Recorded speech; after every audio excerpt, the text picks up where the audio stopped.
ದೇವರ ಪರಿಶುದ್ಧ ನಾಮಕ್ಕೆ ಸ್ತೋತ್ರ ಉಂಟಾಗಲಿ. ದೇವರ ವಾಕ್ಯವನ್ನು ಕೇಳಲಿಕ್ಕೆ ಬಂದಿರುವ ಎಲ್ಲ ದೇವ ಜನರಿಗೆ ಪ್ರೀತಿಯ ವಂದನೆಗಳನ್ನು ನಾನು ಸಲ್ಲಿಸುವನಾಗಿದ್ದೇನೆ. ನಾವು ಇವಾಗ ದೇವರ ವಾಕ್ಯವನ್ನ ನಾವು ನೋಡ್ಲಿಕ್ಕೆ ಹೋಗ್ತಾ ಇದ್ದೀವಿ. ಮಾರ್ಕನು ಬರೆದ ಸುವಾರ್ತೆ 10ನೇ ಅಧ್ಯಾಯದ 46ನೇ ವಾಕ್ಯದಿಂದ 52ನೇ ವಾಕ್ಯ. ಇದರಲ್ಲಿ ಬಾರ್ತಿಮಾಯನ ಮೂಲಕವಾಗಿ ನಾವು ಕೆಲವು ವಿಷಯಗಳನ್ನ, ಕೆಲವು ಆಲೋಚನೆಗಳನ್ನ ನಾವು ಇಲ್ಲಿ ಕಳೆದುಕೊಳ್ಳಿಕ್ಕೆ ಹೋಗ್ತಾ ಇದ್ದೀವಿ. ಆತನು ಹೇಗೆ ದೇವರಿಂದ ತನಗೆ ಬೇಕಾದನ್ನ ಅವನು ಪಡೆದುಕೊಂಡ ಎಂಬುದನ್ನ ದೇವರ ವಾಕ್ಯದ ಆಧಾರದ ಮೇಲೆ ನಾವು ನೋಡ್ಲಿಕ್ಕೆ ಹೋಗ್ತಾ ಇದ್ದೀವಿ. ಇಲ್ಲಿ ಮೊದಲನೇ ವಾಕ್ಯದಲ್ಲಿ ಬರೆಯಲ್ಪಟ್ಟಿದೆ, ಅಲ್ಲಿ ಯೇಸು ಆಮೇಲೆ ಅವರು ಎರಿಕೋಗೆ ಬಂದರು. ಆತನ ಶಿಷ್ಯರು ಬಹುಜನರ ಗುಂಪು ಆ ಊರಿಂದ ಹೊರಟು ಹೋಗುತ್ತಿರುವಾಗ ತಿಮಾಯನ ಮಗನಾದ ಬಾರ್ತಿಮಾಯನು ದಾರಿಯ ಮಗ್ಗಲಲ್ಲಿ ಕೂತಿದ್ದನು. ಇಲ್ಲಿ ದೇವರ ವಾಕ್ಯದಲ್ಲಿ ಮೊದಲನೇದಾಗಿ ನಾವು ಗಮನಿಸಬೇಕಾದ್ರೆ, ಈ ಲೋಕದಲ್ಲಿ ಅನೇಕರು ದೇವರುಗಳು ಅಂತಿದ್ದಾರೆ. ಆದ್ರೆ ನಮ್ಮನ್ನ ಹುಡುಕಿ ಬಂದಂತ ಏಕೈಕ ದೇವರಂದ್ರೆ ಅದು ಯೇಸು ಸ್ವಾಮಿ ಒಬ್ಬರೇ. ಯಾಕೆಂದ್ರೆ ಇಲ್ಲಿರುವ ದೇವರುಗಳನ್ನ ನಾವು ಹುಡುಕ್ಲಿಕ್ಕೆ ಹೋಗ್ಬೇಕೆ ಹೊರತು ಅವ್ರು ಯಾರು ನಮ್ಮನ್ನು ಹುಡುಕ್ಲಿಕ್ಕೆ ಅವ್ರು ಹುಡುಕೊಂಡು ಬರೋದಿಲ್ಲ. ಆದ್ರೆ ಯೇಸು ಸ್ವಾಮಿ ಮಾತ್ರವೇ ಆ ಪರಲೋಕವನ್ನ ತ್ಯಜಿಸಿ ನಮ್ಮನ್ನ ಹುಡುಕಿ ಬಂದಂತ ಏಕೈಕ ದೇವರಾಗಿದ್ದಾರೆ.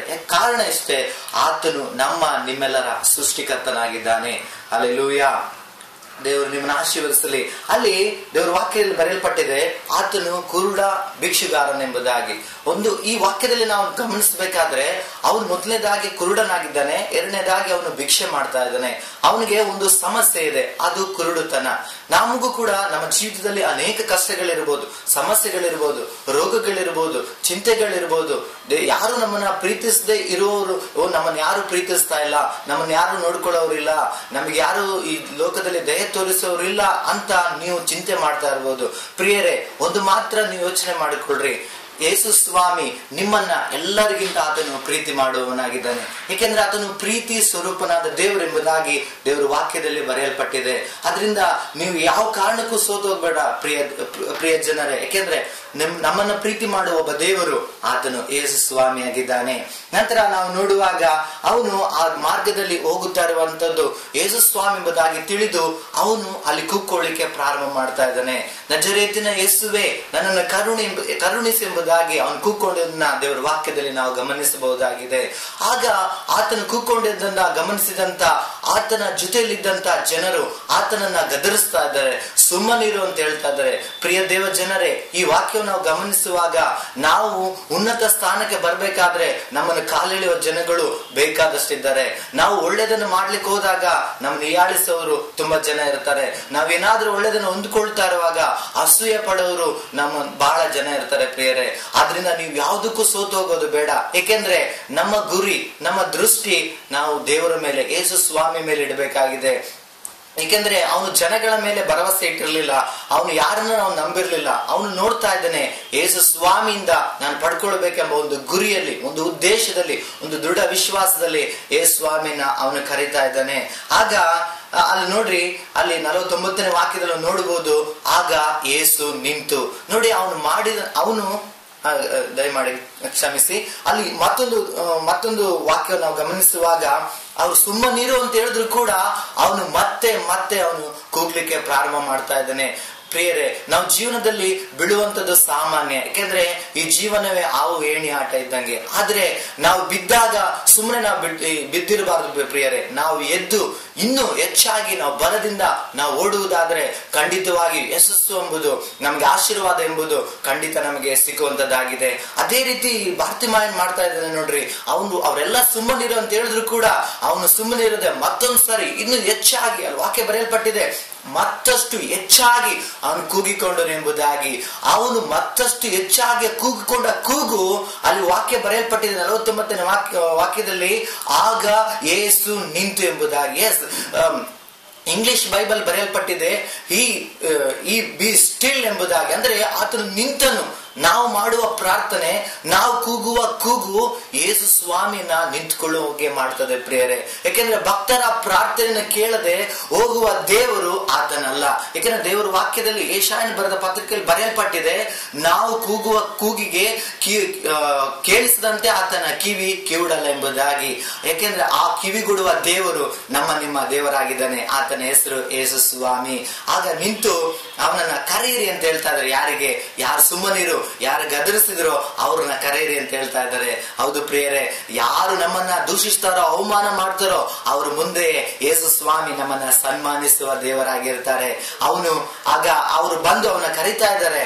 ಆಗ ಅವನೇನ್ ಮಾಡ್ತಾ ಇದ್ದಾನೆ, ತನ್ನಲ್ಲಿರುವ ಆ ಹೊದಿಕೆಯನ್ನ ತೆಗೆದಾಕಿ ಅವನ ಯೇಸು ಸ್ವಾಮಿ ಬೆಳಗ್ಗೆ ಹೋಗ್ತಾ ಇದ್ದಾನೆ. ಆ ಹೊದಿಕೆ ಏನನ್ನ ಸೂಚಿಸ್ತದೆ ಅಂದರೆ ನಮ್ಮಲ್ಲಿರುವಂತಹ ಪಾಪ, ಅಸೂಯೆ, ಹೊಟ್ಟೆ ಕಿಚ್ಚು, ದ್ವೇಷ, ಅವಿಧೇಯತೆ, ತಲತಲಾಂತರದ ಆಚಾರ ವಿಚಾರ ಸಂಪ್ರದಾಯ ಬಂಧನಗಳು ಅದನ್ನ ಸೂಚಿಸುವಂತದ್ದಾಗಿದೆ. ಪ್ರಿಯರೇ, ನಾವು ಯೇಸು ಸ್ವಾಮಿನ ನಂಬಿದ್ದೇವೆ, ನಾವು ದೇವರ ಮಕ್ಕಳಾಗಿದ್ದೇವೆ ಎಂಬುದಾಗಿ ನಾವು ಹೇಳ್ಕೊಳ್ತೇವೆ ಅಷ್ಟೇ ಹೊರತು, ಆದರೆ ನಾವು ಇನ್ನೂ ನಮ್ಮ ಆಚಾರದಲ್ಲಿ ವಿಚಾರದಲ್ಲಿ ನಾವು ಜೀವನ ಮಾಡ್ತಾ ಇರ್ತೇವೆ. ಆ ಹೊದಿಕೆ, ಆ ಆಚಾರ ವಿಚಾರ ಎಂಬ ಹೊದಿಕೆ ನಮ್ಮಲ್ಲಿ ಇರುವುದಾದ್ರೆ, ಪಾಪ ಎಂಬ ಹೊದಿಕೆ ಇರುವುದಾದ್ರೆ ಖಂಡಿತವಾಗಿ ಯೇಸು ಸ್ವಾಮಿಯ ಆಶೀರ್ವಾದ ನಮಗೆ ಬರೋದಿಲ್ಲ.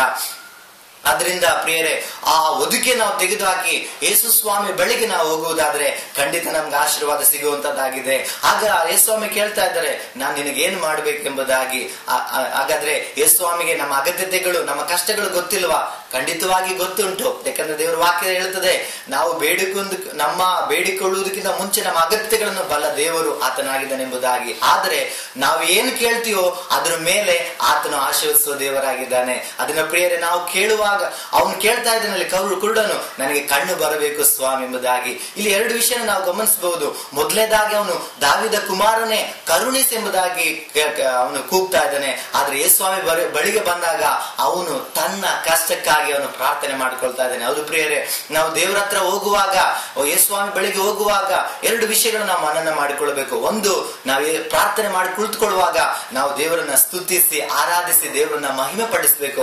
ನಂತರ ನಮ್ಮ ಏನು ಬೇಡಿಕೆ ಇದೆ ಅದನ್ನ ದೇವರಲ್ಲಿ ನಾವು ಇಡಬೇಕು. ಆಗ ಖಂಡಿತವಾಗಿ ದೇವರು ನಮ್ಮನ್ನ ಆಶೀರ್ವದಿಸ್ತಾರೆ. ಅದೇ ರೀತಿಯಾಗಿ ಬಾರ್ತಿಮಾಯನು ಅದೇ ರೀತಿಯಾಗಿ ಮಾಡಿದನು. ಪ್ರಿಯರೇ ನೋಡ್ರಿ, ಇಲ್ಲಿ ಗುರುವೇ ನನಗೆ ಕಣ್ಣು ಬರುವಂತೆ ಮಾಡಬೇಕು ಗುರುವೇ ಅಂದನು. ಆಗ ಅವನಿಗೆ, ಹೋಗು, ನಿನ್ನ ನಂಬಿಕೆ ನಿನ್ನನ್ನು ಸ್ವಸ್ಥ ಮಾಡಿಯದೆ ಎಂಬುದಾಗಿ ಹೇಳಿದರು. ಅದು ಅವನ ಆಶೀರ್ವಾದವನ್ನ ಸೂಚಿಸುವಂತದ್ದಾಗಿದೆ. ಪ್ರಿಯರೇ, ಹೌದು, ನಾವು ಯಾವ ಕಷ್ಟಗಳಿಗೆ, ಸಮಸ್ಯೆಗಳಿಗೆ, ದುಃಖಗಳಿಗೆ, ನೋವುಗಳಿಗೆ, ಹಿಂಸೆಗಳಿಗೆ, ಚಿಂತೆಗಳಿಗೆ ನಾವು ಪ್ರಾರ್ಥಿಸುವಾಗ ಖಂಡಿತವಾಗಿಯೂ ಆ ದೇವರು ನಮಗೆ ಬಿಡುಗಡೆಯನ್ನ ಕೊಡುವವನಾಗಿರ್ತಾರೆ. ಆಗ ಅವನೇನ್ ಮಾಡ್ತಾರೆ ನೋಡ್ರಿ, ಅಲ್ಲಿ ಲೂಕನು ಬರೆದ ಒಂದು ಸುವಾರ್ತೆಯನ್ನು ನೋಡುವಾಗ ಅವನು ಕಣ್ಣು ಬಂದು ಅವನು ಯೇಸು ಸ್ವಾಮಿನ ಸ್ತುತಿಸ್ತಾ ಇದ್ದಾನೆ ಎಂಬುದಾಗಿ. ಹೌದು ಪ್ರಿಯರೇ, ದೇವರು ಯೇಸು ಸ್ವಾಮಿನ ನಾವು ಆಶೀರ್ವಾದ ಹೊಂದಿಕೊಂಡಾಗ ನಾವು ಯಾವತ್ತೂ ಸುಮ್ಮನೆ ಇರಬಾರ್ದು. ದೇವರಿಗೆ ಕೃತಜ್ಞತೆಯನ್ನ ಸಲ್ಲಿಸುವವರಾಗಿರ್ಬೇಕು.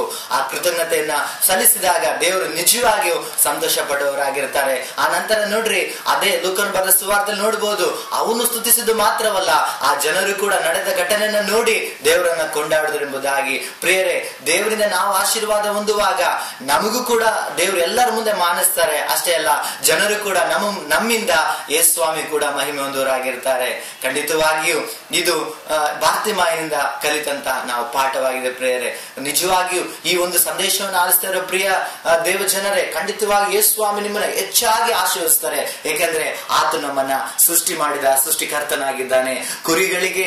ಕುರಿಗಳ ಕೂಗು ಕುರುಬನಿಗೆ ಮಾತ್ರ ಗೊತ್ತಿರುತ್ತದೆ. ಯಾಕೆಂದ್ರೆ ಪ್ರಿಯರೇ, ಅಂತ ಜಂಗುಳಿಯ ಮಧ್ಯದಲ್ಲಿ ಅವನು ಕೂಗಿದಂತ ಶಬ್ದ ಯೇಸು ಸ್ವಾಮಿಗೆ ಕೇಳ್ತು. ನೀವು ಕೂಡ ಆ ಶಬ್ದದಲ್ಲಿ ನೀವು ಕೂಗಿಕೊಳ್ಳುವುದಾದ್ರೆ ನಿಮ್ಮ ಸಮಸ್ಯೆ, ದುಃಖ, ಹಿಂಸೆ, ನೋವುಗಳಿಗೆ ನೀವು ಯೇಸುವಿನಲ್ಲಿ ಮತ್ತಷ್ಟು ಹೆಚ್ಚಾಗಿ ಕೂಗಿಕೊಳ್ಳುವುದಾದ್ರೆ ಖಂಡಿತ ಯೇಸು ಸ್ವಾಮಿ ನಿಮಗೆ ಬಿಡುಗಡೆಯನ್ನು ಕೊಡುವವರಾಗಿರ್ತಾರೆ. ಈ ವಾಕ್ಯದ ಮೂಲಕವಾಗಿ ದೇವರು ನಿಮ್ಮನ್ನ ಧಾರಾಳವಾಗಿ ಆಶೀರ್ವದಿಸಲೆಂಬುದಾಗಿ ನಾನು ಹೇಳುವವನಾಗಿದ್ದಾನೆ. ದೇವರ ನಾಮಕ್ಕೆ ಸ್ತೋತ್ರ ಉಂಟಾಗಲಿ. ನನ್ನ ಹೆಸರು ಕುಮಾರ್ ಎಂಬುದಾಗಿ, ನಾನು ಸುಂಕದಕಟ್ಟೆಯಲ್ಲಿ ನಾನು ಸೇವೆಯನ್ನು ಮಾಡುವವನಾಗಿದ್ದೇನೆ. ನನಗಾಗಿ, ನನ್ನ ಕುಟುಂಬ, ನಮ್ಮ ಸೇವೆಗಾಗಿ ದಯಮಾಡಿ ಪ್ರಾರ್ಥಿಸಬೇಕಾಗಿ ನಾನು ಕೇಳ್ಕೊಳ್ತೇನೆ. ದೇವರು ನಿಮ್ಮೊಂದಿಗಿರಲಿ. ಯೇಸು ಸ್ವಾಮಿ ಆಶೀರ್ವಾದ ಸದಾಕಾಲ ನಿಮ್ಮೊಂದಿಗಿರಲಿ. ಆಮೇನ್.